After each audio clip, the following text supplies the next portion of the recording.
Chapitre 346. Première annonce de la Passion et reproche à Simon-Pierre.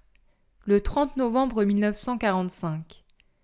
Jésus a dû quitter la ville de Césarée de Philippe dès les premières lueurs du matin, car elle est déjà loin avec ses montagnes, et la plaine sert de nouveau de cadre à ceux qui se dirigent vers le lac Méron pour aller ensuite vers celui de Génézareth.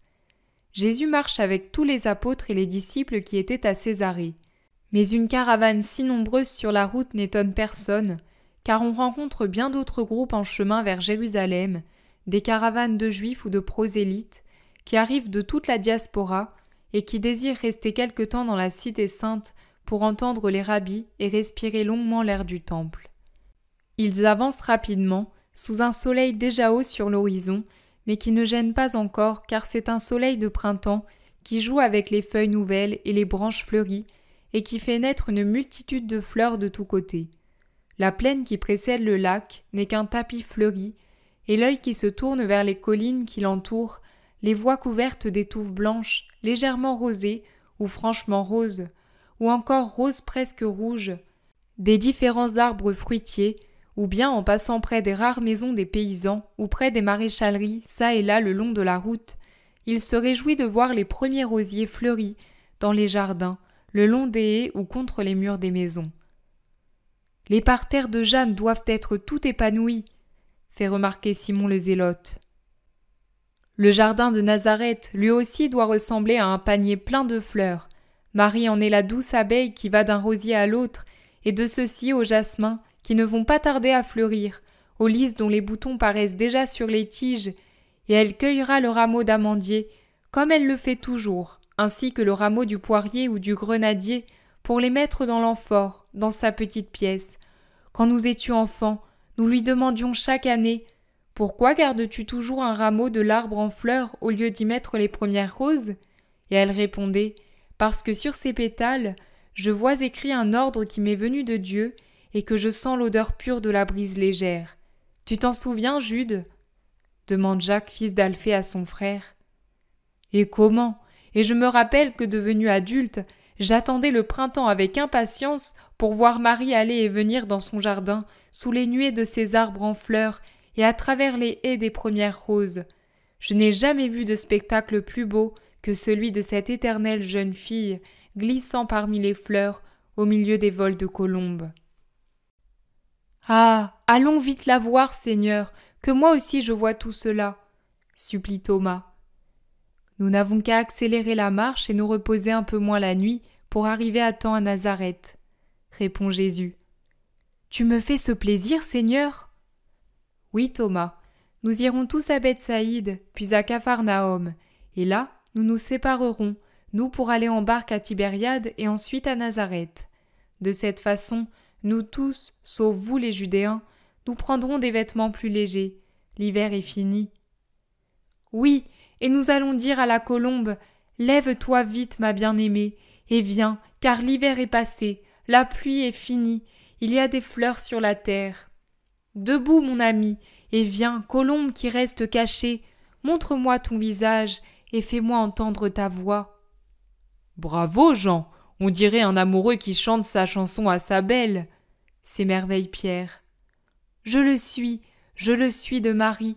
Je ne vois pas d'autre femme qui éveille mon amour. Il n'y a que Marie, que j'aime de tout mon cœur. Je le disais moi aussi il y a un mois, n'est-ce pas, Seigneur ? Dit Thomas. Je crois que nous sommes tous remplis d'amour pour elle, un amour si élevé, si céleste. Seule cette femme peut l'inspirer. Et l'âme aime complètement son âme, l'esprit aime et admire son intelligence. L'œil l'admire et se complaît dans sa grâce pure, qui donne une affection sans trouble, tout comme quand on regarde une fleur. Marie, la beauté de la terre et, je crois, la beauté du ciel, dit Matthieu. C'est vrai, tous nous voyons en Marie ce qu'il y a de plus doux dans la femme, à la fois l'enfant pur et la mère très douce, et on ne sait pas si on l'aime plus pour l'une ou l'autre de ses grâces, dit Philippe. On l'aime parce que c'est Marie, voilà tout, déclare Pierre sentencieusement. Jésus les a entendus parler et dit « Vous avez tous bien parlé. Simon-Pierre a tout à fait raison. On aime Marie parce que c'est Marie. Je vous ai dit, en allant à Césarée, que seuls ceux qui uniront une foi parfaite à un amour parfait arriveront à connaître le vrai sens des mots « Jésus le Christ, le Verbe, le Fils de Dieu et le Fils de l'homme ». Mais j'ajoute maintenant qu'il y a un autre nom lourd de sens, et c'est celui de ma mère. Seuls ceux qui uniront une foi parfaite à un amour parfait arriveront à connaître le vrai sens du nom Marie, de la mère du Fils de Dieu. Et ce vrai sens commencera à apparaître clairement aux vrais croyants ainsi qu'à ceux qui aiment vraiment à une heure redoutable de déchirement, quand celle qui a enfanté sera suppliciée avec celui qui est né d'elle, quand la Rédemptrice rachètera avec le Rédempteur aux yeux de tout le monde et pour tous les siècles des siècles. Quand donc ? Demande Barthélemy, tandis qu'ils se sont arrêtés sur les bords d'un gros ruisseau où boivent de nombreux disciples. Arrêtons-nous ici pour partager le pain. Le soleil est au plus haut. Ce soir, nous serons au lac Méron et nous pourrons raccourcir notre route grâce à de petites barques. Répond évasivement Jésus. Tous s'asseyent sur l'herbe, tendre et tiédie par le soleil, des bords du ruisseau, et Jean dit « C'est dommage d'abîmer ces petites fleurs si gentilles. On croirait des morceaux de ciel tombés ici sur les prés. » Il y a des centaines et des centaines de myosotis. « Elles renaîtront plus belles demain, » dit Jacques à son frère pour le consoler. « Elles ont fleuri afin de faire au-dessus des mottes une salle de banquet pour le Seigneur. » Jésus offre et bénit la nourriture, et tous se mettent à manger allègrement. Les disciples, comme autant de tournesols, regardent tous vers Jésus, qui est assis au milieu de la rangée de ses apôtres. Le repas est vite fini, assaisonné de sérénité et d'eau pure. Mais comme Jésus reste assis, personne ne bouge. Les disciples s'approchent, eux aussi, pour écouter Jésus, que ses apôtres interrogent encore sur ce qu'il vient de dire au sujet de sa mère. Oui, parce qu'être ma mère selon la chair, c'est déjà grandiose. Pensez que l'on se rappelle Anne d'Elkana en tant que mère du prophète Samuel. Or, il n'était qu'un prophète, et pourtant, on se souvient de sa mère parce qu'elle l'a engendré. Par conséquent, le souvenir de Marie serait accompagné des plus grands éloges pour avoir donné au monde Jésus le Sauveur. Mais ce serait peu par rapport à ce que Dieu exige d'elle pour compléter la mesure requise pour la rédemption du monde. Marie ne décevra pas le désir de Dieu, elle ne l'a jamais déçu. De la requête d'un amour total à celle d'un sacrifice total, elle s'est donnée et elle se donnera. Et quand elle aura consommé le plus grand sacrifice avec moi et pour le monde, alors les vrais fidèles et ceux qui l'aiment vraiment comprendront le sens véritable de son nom. Et dans les siècles des siècles, il sera accordé à tout véritable fidèle, à tous ceux qui l'aiment vraiment, de connaître le nom de la Mère sublime, de la Sainte Nourrice, qui allaitera dans les siècles des siècles les enfants du Christ par ses pleurs, pour les faire croître à la vie des cieux. « Ses pleurs, Seigneur ? Ta mère doit pleurer ?» demande Judas. « Toute mère pleure, et la mienne pleurera plus que toute autre. »« Mais pourquoi ? J'ai fait quelquefois pleurer ma mère, parce que je ne suis pas toujours un bon fils. Mais toi, tu ne feras jamais souffrir ta mère. » Non, en effet, je ne la fais pas souffrir en tant que fils, mais en tant que Rédempteur. Il y en aura deux qui feront verser à ma mère des pleurs sans fin.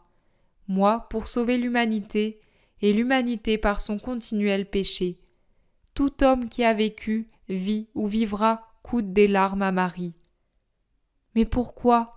demande Jacques, fils de Zébédée, étonné. « Parce que tout homme me coûte des tortures pour le racheter. »« Mais comment peux-tu dire cela de ceux qui sont morts ou pas encore nés ? Les vivants, les scribes, les pharisiens, les sadducéens, te feront souffrir par leurs accusations, leur jalousie, leur méchanceté, mais rien de plus, » affirme sûr de lui Barthélemy.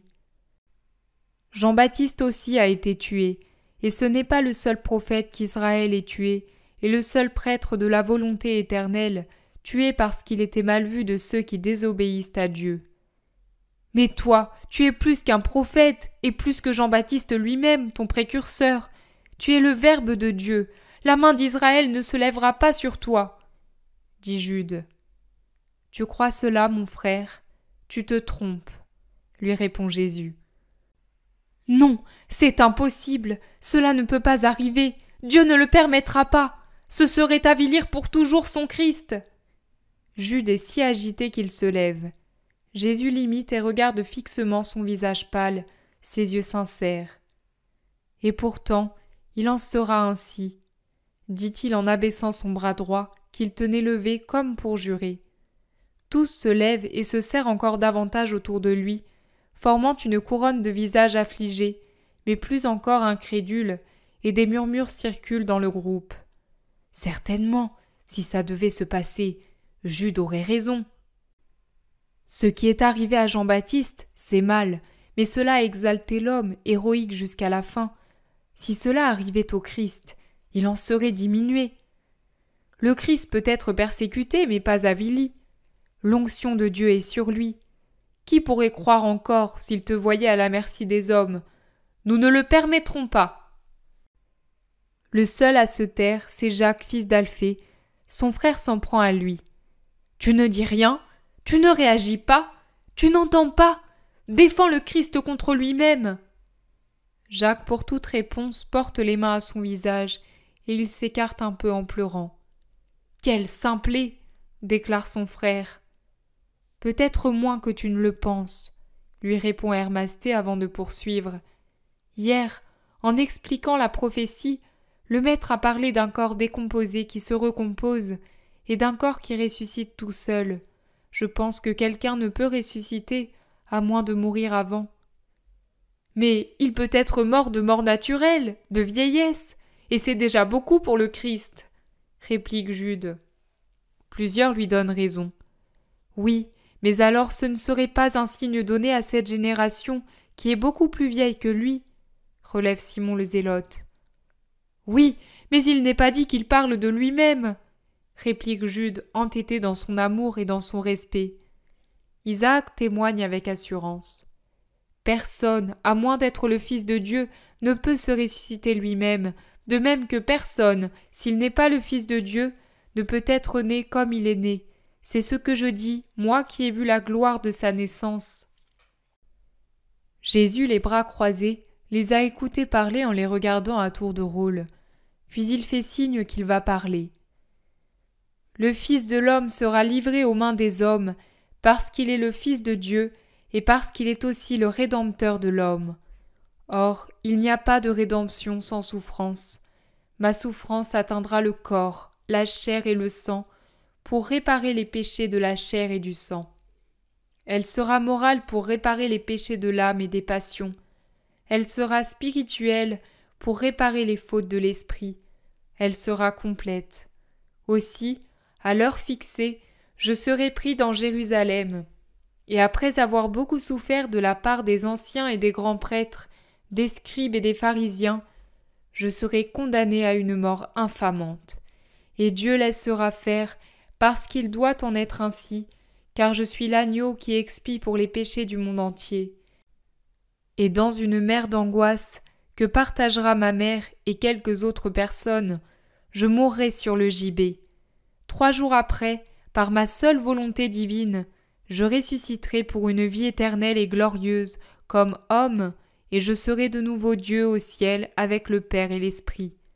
Mais auparavant, je devrais souffrir toutes sortes d'opprobres et avoir le cœur transpercé par le mensonge et la haine. Un chœur de cris horrifiés s'élève dans l'air tiède et parfumé du printemps. Pierre, le visage effrayé et horrifié lui aussi, saisit Jésus par le bras et l'emmène un peu à part en lui disant doucement à l'oreille. « Ô Seigneur, ne dis pas ça, ce n'est pas bien. Tu vois, ils sont scandalisés. Tu baisses dans leur estime. Pour aucune raison tu ne dois le permettre. D'ailleurs, pareille chose ne t'arrivera jamais. Pourquoi donc l'envisager comme vrai? Tu dois monter toujours davantage dans l'estime des hommes, si tu veux t'affirmer. Et tu dois terminer peut-être par un dernier miracle, comme celui de réduire en cendres tes ennemis. Mais ne jamais t'humilier en te rendant pareil à un malfaiteur que l'on punit. » Pierre ressemble à un maître ou à un père affligé, plein d'un amour angoissé, qui réprimande son fils qui a dit une sottise. Jésus, qui s'était un peu penché pour écouter le murmure de Pierre, se redresse, l'air sévère, des éclairs dans les yeux et des éclairs de courroux, et il crie fort pour que tous entendent et que la leçon serve à tous. « Éloigne-toi de moi, toi qui en ce moment est un Satan, qui me conseille de manquer à l'obéissance envers mon Père. Car c'est pour cela que je suis venu, pas pour les honneurs. En me conseillant l'orgueil, la désobéissance, la dureté sans charité, tu tentes de m'amener au mal. Va, tu es pour moi objet de scandale. Ne comprends-tu pas que la grandeur réside non dans les honneurs, mais dans le sacrifice, et que ce n'est rien de paraître un ver aux yeux des hommes si Dieu nous considère comme un ange? Toi, pauvre homme, tu ne comprends pas ce qui est grandeur pour Dieu et raison de Dieu, et tu vois, juges, entends, parle avec ce qui est de l'homme. » Le malheureux Pierre reste anéanti sous ce reproche sévère. Il s'écarte, humilié, et il pleure. Et ce ne sont pas les larmes de joie de quelques jours auparavant, mais les larmes de désolation d'un impulsif qui comprend qu'il a péché et qu'il a fait souffrir celui qu'il aime. Jésus le laisse pleurer, il se déchausse, relève sa tunique et passe à gué le ruisseau. Les autres l'imitent en silence, personne n'ose dire mot. En dernier se trouve un Pierre pitoyable qu'Isaac et Simon le Zélote essaient en vain de consoler. André se retourne plusieurs fois pour le regarder, puis il murmure quelque chose à Jean, qui est tout attristé. Mais Jean secoue la tête en signe de refus. Alors André se décide. Il court en avant, rejoint Jésus, l'appelle doucement avec une crainte visible. « Maître, maître !» Jésus le laisse appeler plusieurs fois. Finalement, il se retourne, l'air sévère, et demande « Que veux-tu » ? « Maître, mon frère est tout abattu, il pleure. » Il l'a bien mérité. « C'est vrai, Seigneur, mais lui, c'est encore un homme, il ne peut pas toujours bien parler. » Effectivement, aujourd'hui il a très mal parlé, répond Jésus, mais il est déjà moins sévère et un éclair souriant lui adoucit les yeux. André s'enhardit et prolonge sa plaidoirie en faveur de son frère. « Mais tu es juste, et tu sais que c'est son amour pour toi qui l'a poussé à l'erreur. L'amour doit être lumière et non pas ténèbres. Pierre a préféré les ténèbres et s'en est enveloppé l'esprit comme dans des bandes. C'est vrai, Seigneur, mais on peut enlever les bandes quand on veut. Ce n'est pas comme si on avait l'esprit ténébreux. Les bandes, c'est l'extérieur. L'esprit, c'est l'intérieur, le noyau vivant. L'intérieur de mon frère est bon. Dans ce cas, qu'il enlève les bandes qu'il s'est mises. Il le fera à coup sûr, Seigneur. Il y est déjà occupé. Retourne-toi et regarde comme il est défiguré par des larmes que tu ne consoles pas. Pourquoi es-tu si sévère à son égard ? C'est parce qu'il a le devoir d'être le premier, comme je lui ai fait l'honneur de le nommer. Qui reçoit beaucoup doit donner beaucoup. Ô Seigneur, c'est vrai, oui, mais ne te souviens-tu pas de Marie, sœur de Lazare, de Jean d'Andorre, d'Aglaé, de la belle de Chorazaïne, de Lévi ? À eux, tu as tout donné. Or, ils ne t'avaient présenté que l'intention de se racheter. Seigneur, tu m'as écouté pour la belle de Chorazaïne et pour Aglaé.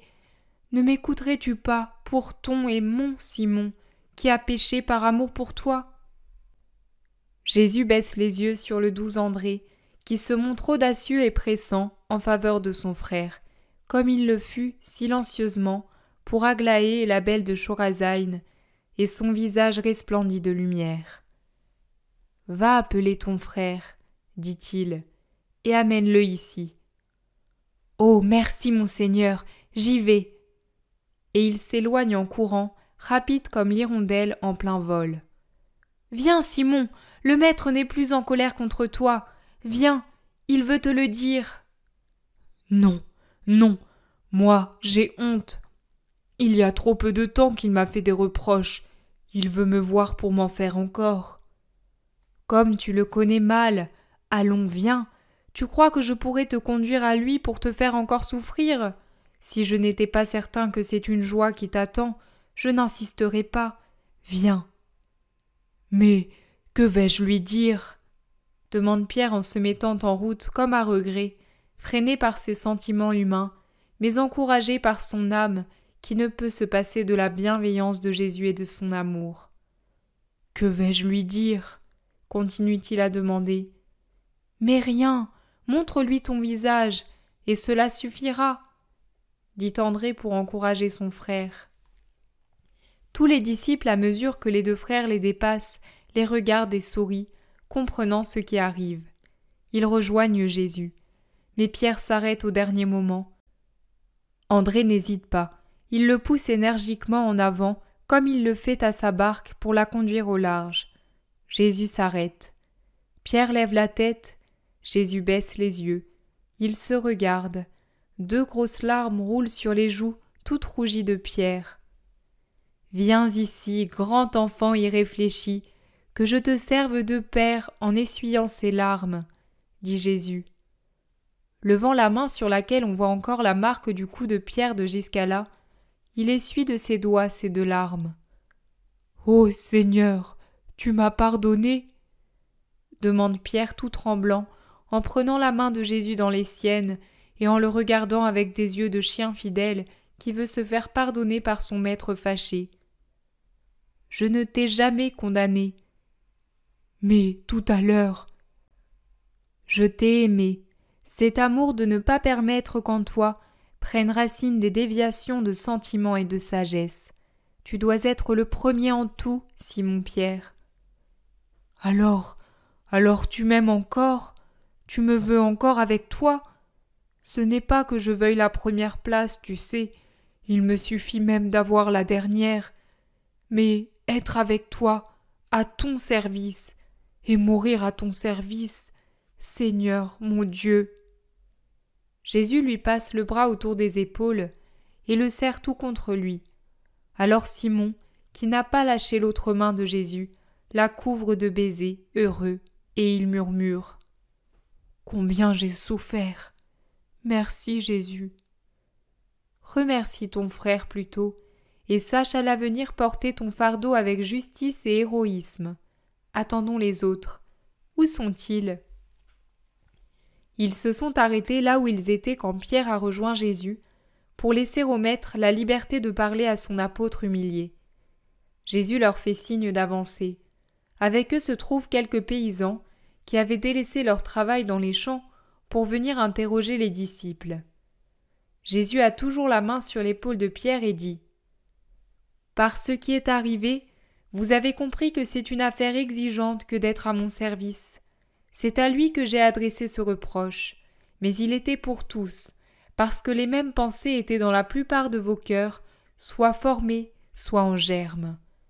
De cette façon je les ai brisées, et celui qui les cultive encore montre qu'il ne comprend pas ma doctrine, ma mission, ma personne. Je suis venu pour être le chemin, la vérité et la vie. Je vous donne la vérité par ce que j'enseigne. Je vous aplanis le chemin par mon sacrifice, je vous le trace, je vous l'indique. Mais la vie, c'est par ma mort que je vous la donne. Et souvenez-vous que quiconque répond à mon appel et se met dans mes rangs pour coopérer à la rédemption du monde, doit être prêt à mourir pour donner la vie aux autres. Ainsi, quiconque veut marcher à ma suite doit être prêt à renoncer à lui-même, à renier ce qu'il était, avec ses passions, ses tendances, ses habitudes, ses traditions, ses pensées, et à me suivre avec son nouvel être. Que chacun prenne sa croix, comme moi je la prendrai, qu'il la prenne, même si elle lui semble trop infamante, qu'il laisse le poids de sa croix écraser son être humain pour libérer son être spirituel, à qui la croix ne fait pas horreur, mais au contraire est un point d'appui et un objet de vénération, car l'âme sait et se souvient, et qu'il me suive avec sa croix. Est-ce qu'au bout du chemin, une mort ignominieuse l'attendra comme elle m'attend? Peu importe, qu'il ne s'en afflige pas, mais au contraire, qu'il se réjouisse, car l'ignominie de la terre se changera en une grande gloire au ciel, alors que ce sera un déshonneur d'être lâche en face des héroïsmes spirituels. Vous ne cessez de dire que vous voulez me suivre jusqu'à la mort. Suivez-moi donc, et je vous mènerai au royaume par un chemin âpre, mais saint et glorieux, au terme duquel vous conquérerez la vie qui ne change pas pour l'éternité. Ce sera vivre. Suivre au contraire les voies du monde et de la chair, c'est mourir. De cette façon, quiconque veut sauver sa vie sur la terre, la perdra, tandis que celui qui perdra sa vie sur la terre à cause de moi et par amour pour mon évangile, la sauvera. Mais réfléchissez, à quoi servirait-il à l'homme de gagner le monde entier s'il perd son âme ? Et encore, gardez-vous bien, maintenant et à l'avenir, d'avoir honte de mes paroles et de mes actions. Cela aussi serait mourir. En effet, quiconque aura honte de moi et de mes paroles au milieu de cette génération sotte, adultère et pécheresse dont j'ai parlé, et la flattera dans l'espoir d'en tirer protection et avantage, en me reniant, moi et ma doctrine, et en jetant dans les gueules immondes des porcs et des chiens les perles qu'il aura reçues, pour obtenir en récompense des excréments en guise de paiement, celui-là sera jugé par le Fils de l'homme quand il viendra dans la gloire de son Père et avec les anges et les saints pour juger le monde. C'est lui alors qui rougira de tous ces adultères et fornicateurs, de ces lâches et de ces usuriers, et il les chassera de son royaume, parce qu'il n'y a pas place dans la Jérusalem céleste pour les débauchés, les cruels, les blasphémateurs et les voleurs. Et en vérité, je vous dis que certains de mes disciples ici présents ne goûteront pas la mort avant d'avoir vu se fonder le royaume de Dieu, avec son roi, qui aura reçu la couronne et l'onction. Ils reprennent leur marche en parlant avec animation, pendant que le soleil descend lentement dans le ciel.